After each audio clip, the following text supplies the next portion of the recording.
Welcome everyone. In this video, we will learn how to apply the 2D scaling effect in Flint UI Designer to resize widgets dynamically at runtime.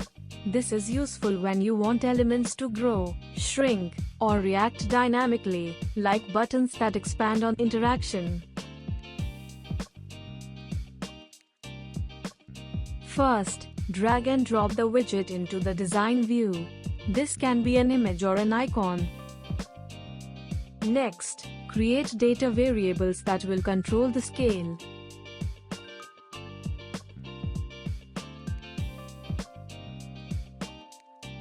Create one variable for scale X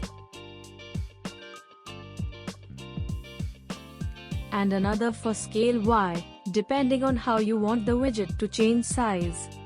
Select the widget, then go to the Properties panel and open the Effects tab. Click Add Effect and choose 2D Scaling Effect from the list. Inside the 2D Scaling Effect settings,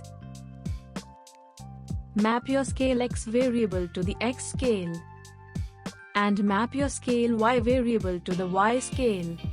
Now the widget size will update dynamically based on these values during runtime. Here, 1000 means the original size. Values above 1000 increase the size, and values below 1000 decrease it. Save the project and click Export All. Run the simulation and update the scale variables to see the widget resize in real time. And that's how you use the 2D scaling effect in Flint UI Designer to dynamically change widget size at runtime. Try combining this with other effects for even more interactive UIs. Thank you.